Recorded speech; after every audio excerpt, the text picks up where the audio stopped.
Hello, আসসালামু আলাইকুম। সবাই কেমন আছেন? আশা করছি সবাই ভালো আছেন। আজকে একটা বিশেষ দিন। আজকে আব্দুল্লাহ স্কুলের রেজাল্ট দেবে। 1 বছর ছেলেকে কি পড়ালাম, কি করালাম, তারই একটা রেজাল্ট আজকে হাতে পাবো। তো স্কুলে চলে গিয়েছি। এই যে সব বাচ্চাদেরকে রেজাল্ট দিচ্ছে।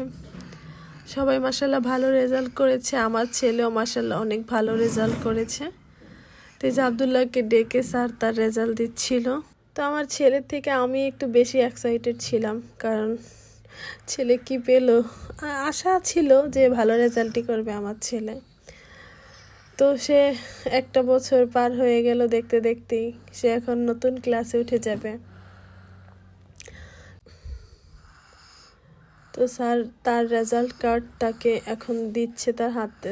আমাকেও ডেকে নিয়েছিল, আমাকে নিয়েও আমি যে সারা বছর তার জন্য তাকে স্কুলে নিয়ে গিয়েছি, কষ্ট করেছি, তার জন্য তারা আমাকেও বলতেছিল আর কি সব। যাই হোক, এখন রেজাল্ট কার্ড দিয়ে দিয়েছে আমার ছেলেকে। আর এটা দিয়ে আমরা কিছুক্ষণ ছবি টবি তুলে পরে আজকে অনেকে এখান থেকে চলে যাবে। সবার জন্য মন খারাপও লাগতেছিল, অনেকেই স্কুল থেকে চলে যাবে, তারা ভালো ভালো স্কুলে চান্স পেয়েছে, চলে যাবে। তো অনেক মন খারাপই ছিল। যাই হোক, এভাবেই আসলে কেউ যাবে কেউ থাকবে, এটাই তো নিয়ম। তাদের সাথে আমাদের আর কখনোই দেখা হবে না। তো এই আর কি। তো স্যার সব বাচ্চাদেরকে নিয়ে ছবি তুলছিল, জাতীয় সঙ্গীত এইসবই আর কি করতেছিল। তো মাশাল্লাহ সবাই অনেক ভালো রেজাল্ট করেছে। তো আমরা বাসায় চলে এসেছি। বাসায় এসে অনেকগুলো এই যে এখানে রুটি বানিয়ে এগুলো ছেঁকে আমি ফ্রোজেন করে রাখবো। তো রুটিগুলো ছেঁকে বাচ্চাদেরকেও খাবার দিয়ে দিব। এভাবে করে রাখলে অনেক সুবিধা হয়, কারণ স্কুল থেকে এসে নাস্তা বানাতে বানাতে অনেক টাইম লেগে যায়। এভাবে করে রাখলে আমি ওকে ঝটপটি নাস্তাটা দিতে পারি। তো এই যে আমি হালকা হালকা সেকে রুটিগুলোকে এই যে বক্সে করে রেখে দিব ফ্রিজে, অনেক ভালো থাকে। তো আমি আজকে আর দুপুরে তেমন কিছুই রান্না করবো না, কারণ গ্রাম থেকে আম্মু আমার জন্য মাছ টাছ পাঠাবে। আমার আম্মুই আমার জন্য মানে ওইখানে অনেক ভালো ফ্রেশ একদম মাছ পাওয়া যায়, অনেক ভালো। তো এই যে আম্মু একটা লোক দিয়ে পাঠিয়ে দিয়েছে মাছগুলো। তো আমি এবার বলেছি যে এখান থেকে মাছ কাটাবো, কাটিয়ে দেওয়ার দরকার নেই। তো এই যে সব মাছ, তাও আম্মু অনেকগুলো মানে বড় বড় মাছগুলো ছিলে দিয়েছে আর কি। তো এগুলো আমি সব এখন গুছিয়ে ফ্রিজে রাখবো। তো দেখতেছিলাম কি কি মাছ দিয়েছে, পোয়া মাছ, তারপরে কী বলে এগুলোকে, বিভিন্ন মাছ জানি না নাম অত ভালো, ইলিশ মাছ, এসব মাছই দিয়েছিল। এগুলো আমি প্যাকেট করে রাখবো, যখন যেটা বের করবো একটা করে কেটে তারপরে রান্না করবো আর কি।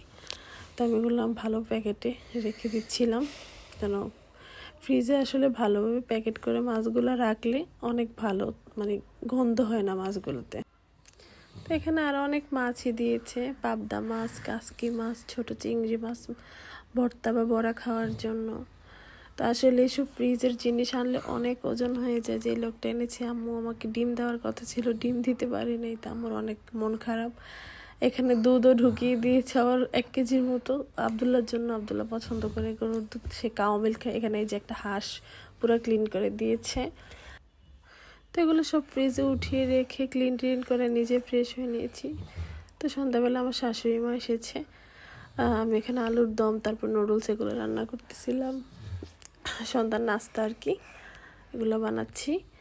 তো আবদুল্লাহ তো খুবই এক্সাইটেড, সে তার রেজাল্ট তার দিদাকে চাচুকে দেখাচ্ছিল। তো এই যে আমার দেওর খেয়ে বলতেছে ও অসাধারণ হয়েছে, অসাধারণ, মানে সে আমাকে রিভিউ দিচ্ছিল আর কি।